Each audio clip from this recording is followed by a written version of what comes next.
Hello, hello, hello, my friends and family.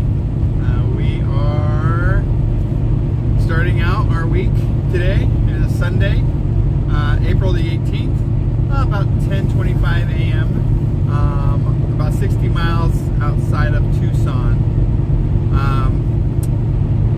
We are headed down to Nogales to pick up a load that came over from Mexico and run it to Dallas. So hello, see how this new phone does. So while we were back home, we changed phone companies from Verizon to AT&T, or not AT&T, T-Mobile. We're kind of hoping we're not going to have any remorse because several times we have had spotty service, even though we have full signal and it says 5G. We've not had internet. I don't know. So, I mean, yes, it's cheaper. So with Verizon, for just 2 lines, of course we were paying for our phones still, but it was $250 a month. So with T-Mobile, we have 3 lines, me and Alex, and then we brought my sister over because the 3rd line is free. And also we got a hotspot, which is 100 gigs a month of 5G hotspot with T-Mobile. So 3 lines in the hotspot was 170 a month. It's $14 a month for the hotspot for the purchase. We paid off our phones other than $100 each, so we could get the buy one get one free special. And what they do is they give you account credit every month. So we had to leave some money on there, so we're paying like $4 a month for our phones. It's interest-free financing, so it's not like we're paying extra for it.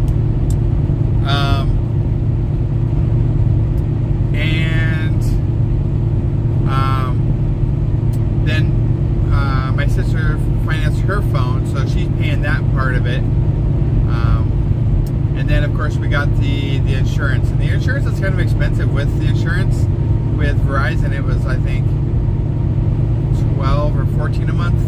With T-Mobile, it's $18 a month. So anyhow, the bill is $270 a month. And then my sister's paying her part, which is going to be about $70 a month. So we're really paying $200 a month. Whereas before, just for 2 phones, we were paying $250, and then we were going through another company for our hotspot, which was Nomad Insurance, which it was going through the AT&T towers. Sometimes we'd have good service, sometimes we wouldn't, but that's $150 a month. So we were paying $400 a month, and now we're down to $200. So cut it in half. I just hope that we have service. Since T-Mobile and Sprint merged, they were telling us that they use all those towers, they have the best coverage, they have the most 5G coverage. Of course, 5G is only going to happen when you're in town. Since this is their mid-range 5G,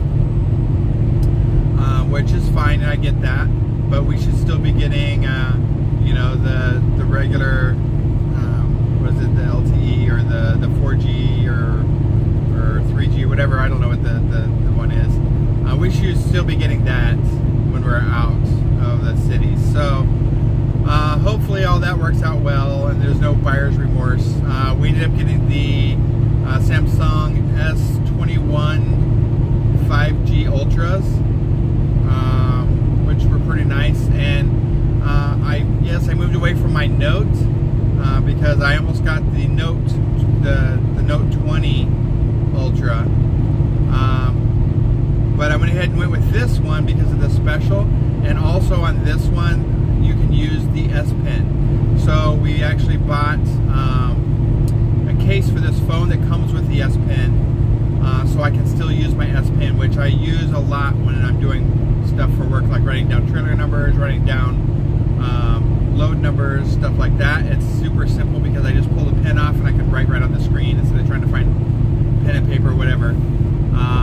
So I really like that feature. So far the phone is really nice. It does everything I needed to do. We did purchase a second case that has a slide for the cover of the camera. It's a nice case, and it's good. It's just plastic, so it's not like it's super protective. It does have like bumpers on the corners for drop impact absorption. The case is a little cheap, not super cheap, but we got them on Amazon for like $17 a piece. It has the ring on the back where you put your finger through it to hold it, but because of that, it's too far from the wireless charger, so you can't wirelessly charge the phone in that case. Other than that, it's a pretty good case as well. So I don't know. I think that I like the silicone case with the pen. So I actually switched to that one. I'm using that one when I'm in the truck because since I use my phone for like my podcasts and stuff, I like to keep it charged up. It sits in my wireless charger that's on the window right now. So you know, there you go. So we have two cases. Then the other, when we're home and running around doing stuff, but I don't really need my pen, I can switch it. And it's really easy. Both cases pop in and out really easy. It's not a lot of work to get in and out of those cases. So it's not a big deal to switch them out. We did get the Zag glass covers instead of just the plastic covers. They also have a lifetime warranty, so if anything happens, that glass cover breaks or if it comes off, we'll just go by any Best Buy and they'll replace it at no charge. That's why I like to get that one, because that way they put it on, they install it, and it's a lifetime guarantee. If it comes off the phone at any time, I just go back, give them my phone number, they can have that information that's there. They replace the cover, so it's a good deal, and you know, it's $65 for the cover itself, but it's so worth it to protect your investment, because that phone's $1,400. That's an investment. So anyways, spent way too much money on this trip home. Then we also did some shoe shopping, but I really needed shoes. The shoes I had were so bad. The soles on the bottom are starting to peel, and it was time to get rid of those shoes. So we went to the outlets and actually got two pairs. I got a nice pair of Adidas. They're slip-ons, so you don't have to worry about the shoestrings. Super comfy. They're black, so when I'm in the truck, you know, messing around, I'm not gonna get them dirty. And I have a really nice pair of Reeboks that are super light. The material is very airy, which I like, especially when the shoes feel like you're not wearing shoes. I love that. And they're red, and then they fade to white in the front, so they're nice. And we left those in the van because we're only using those when we do home time, because using any kind of white shoes on the truck, they're going to get filthy, dirty. So so there you go. I have a couple pairs of shoes, and let me see, we got our Pfizer shots. Felt like somebody beat the hell out of our arm. Even today, it's still a little, I mean, I feel like it's a little bruised, but I feel much better today. But like that night after we got it, it was pretty ouchy. Alex took ibuprofen because his knees were also hurting, but once he took the ibuprofen, he hasn't had a problem with it. I took ibuprofen on Friday when he told me that. I'm like, oh yeah, duh. So I took ibuprofen. It felt pretty good. I took another ibuprofen yesterday for it because it was still, especially driving, moving that arm up. It wasn't like hurting like, oh my god, I can't move. It was just kind of nagging, you know. And then today it's okay. It's just I feel it whenever I move a certain way. But so we got first shot of Pfizer done. We will be back. Our appointment for the next shot is on May the 6th. So we're going to set our home time for May the 5th to get back and get that follow up that shot. more time on this one because we plan on getting the Johnson & Johnson with just a single shot. And I thought, well, I might need a day or 2 days if I'm having symptoms from the shot. You know, you'll get the fever and you'll get the aches and stuff as your body produces those antibodies or whatever. But since we just got the Pfizer, I don't want to take another bunch of days off again on the next home time because we spent so much money we need to recoup. But I need to make sure that at least we have 1 day after the shot to recoup, because I've heard and I've talked to a lot of people who's had the Pfizer that did have that those side effects of, you know, having a fever, low grade fever, feeling, you know, achy and stuff. So, and being in the truck and driving, I'm okay with the achiness, but I can't do fevers. I'm the biggest baby when it comes to fever. I have to lay down. I have to sleep. I just want to sleep through it. So what we'll do is we will go from the 5th to the 8th. The 5th will bring us in the day before to make sure, because you always want to give yourself at least a day in advance, because if they have trouble getting you freight and getting you home, or something happens to get home, I don't want to miss our appointment. They're so hard to get. So that'll get us home, and then we will get our shot on that Thursday, and then we'll take that Friday off. Saturday morning is when we'll plan to head out. So it'll give us 1 day before the day of the vaccine and 1 day after. So we're not spending a whole lot of time in Phoenix next month with that home time. Just going to be a quick one. Oh, also this one, we also got to go to the doctor's office. I had to do blood tests for my testosterone level. Now that I've been off testosterone like 2 or 3 months, so they can see what the level is, because switching jobs, the new job didn't want to cover my testosterone because I wasn't showing a shortage. Well, duh, hello, I had been under treatment for the last 1.5 years. So of course I should be showing low testosterone if I'm under treatment. But now I've been off of it, so it should come in and show that, hey, look, this dude's body doesn't produce testosterone, or very little testosterone, and then they should be able to cover it, so that the next time we come back for the shots, hopefully I can go get my prescription filled. And hopefully they'll cover a 3-month supply, because I can't be coming back every month for testosterone. That's going to be a problem. So I will have to try to talk to the insurance company and say, look, y'all need to make this exception. You know, I'm a truck driver and I cannot be back every month to pick up 4 vials of testosterone. Just give me a 3-month supply. And I know they don't like doing 3-month supplies of testosterone. At least Progressive, the insurance with Progressive didn't. They wouldn't allow that. But in this case, I'm on the road and I'm not going to be home every month. So anyways, what else? Alex got his prescriptions done, got his checkup that he needs for his blood pressure. We also did STD testing. You know, even though we haven't been with anybody different, we still, you know, it's always good to get that testing done every 6 months, and it's been about 6 months. So, and you never know, we may find some cutie patooties on the road, so, you know, whatevs. So yeah, we got all that stuff done this time we were there. So we got a lot accomplished. Had a really nice dinner with Alberta and her husband, and Chris and her husband. We went to Lucille's at the Tempe Marketplace. A really nice time.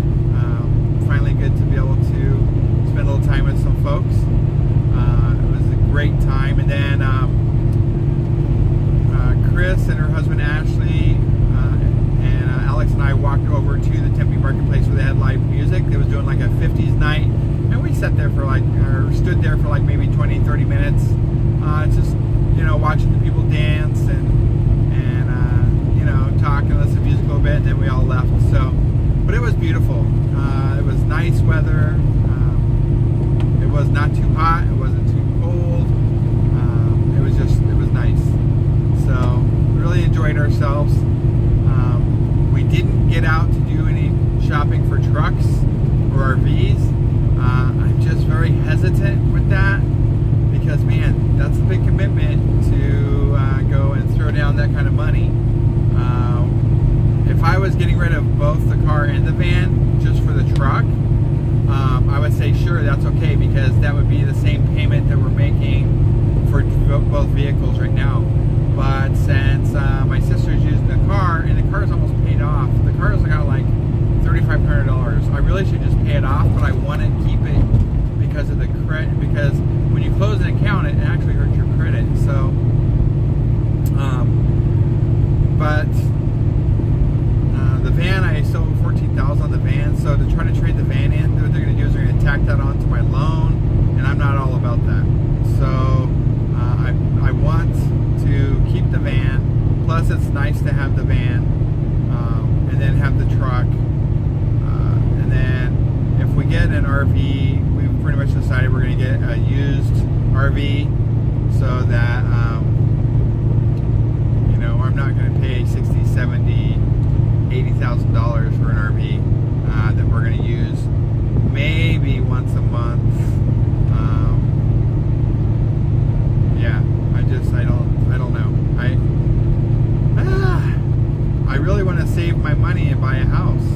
That's really the goal. I mean, that's been my goal, is to save up and buy a house in a couple of years.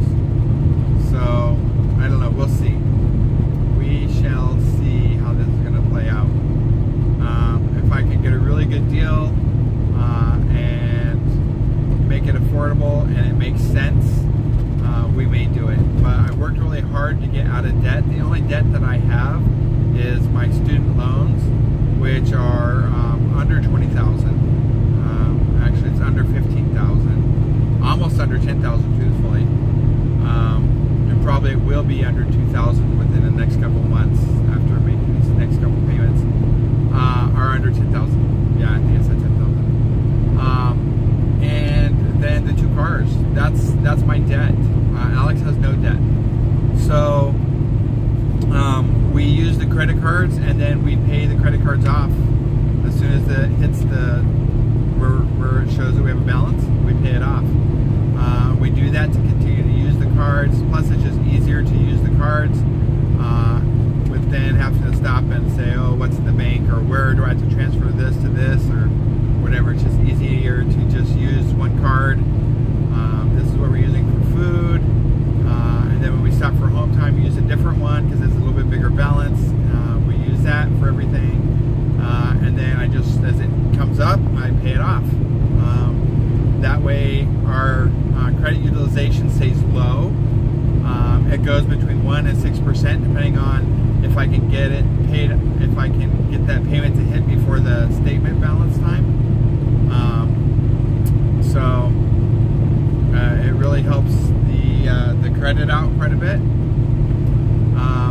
And just thinking about adding, so the truck is going to be at least $40,000, if not $50,000. And then a used RV, because I don't want some like ancient thing. I want something that's fairly new. It's going to be at least, you know, $25,000 to $35,000. So that's quite a bit to finance when you've gone from almost being debt free to throw that on you. So, anyways, well, there's all of my talkings. I talked to y'all to death, but it's been a week since I did one of these. I'm surprised Dad hasn't hollered at me and asked where his update is. So there's the update. On our way to Nogales, pick up this load, run it to Dallas, and then at this time I don't have any information on the next load. They'll usually get us it as we get closer to our destination. That's when they give us our next load. So anyways, please do your part. Make sure that you're masking up. If you don't want to get the vaccine, that's okay, but please respect others and their distancing, and wash your hands.